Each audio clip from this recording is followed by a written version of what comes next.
தினம் ஒரு தெய்வீக சொல்லில் இன்னைக்கு நம்ம பார்க்க போறது ஆடி கிருத்திகை. கிருத்திகை என்றால் என்ன? கிருத்திகை என்பது 27 நட்சத்திரங்களில் ஒன்று. இந்த நாளில் தான் முருகன் பிறந்தார். அதனால்தான் ஒவ்வொரு மாத கிருத்திகையும் நாம் முருகனை வழிபாடு செய்கிறோம். ஆடி மாதத்தில் வரும் கிருத்திகை நட்சத்திரனாலதான் நம்ம ஆடி கிருத்திகை என்று சொல்றோம். எல்லா மாத கிருத்திகையை விட ஆடி மாத கிருத்திகை ரொம்ப சிறப்பு வாய்ந்ததுன்னு சொல்றாங்க.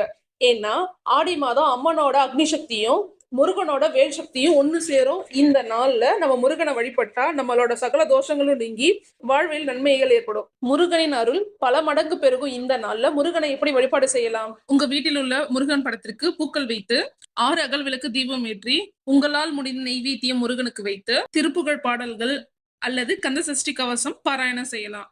இல்ல எனக்கு இது எதுவுமே தெரியாது அப்படின்னு சொல்றவங்க ஓம் சரவண பவன்னு 108 தடவை சொல்லி மலர்களை அர்ச்சனை செய்து கற்பூர தீபம் காட்டி முருகப்பெருமானை நம்ம வழிபாடு செய்யலாம். வீட்டுல வேல் இருந்தால் வேல் வைத்தும் வழிபாடு செய்யலாம். முடிஞ்சா பக்கத்துல இருக்க முருகன் கோயிலுக்கு போயிட்டு முருகனை தரிசனம் செஞ்சுட்டு வாங்க. அருள் தரும் ஆடி கிருத்திகையில் நம் வாழ்க்கையும் முருகனை போல் ஒளிரட்டும். வாழ்க முருகன் அருள். வெற்றிவேல் முருகனுக்கு அரோகரா.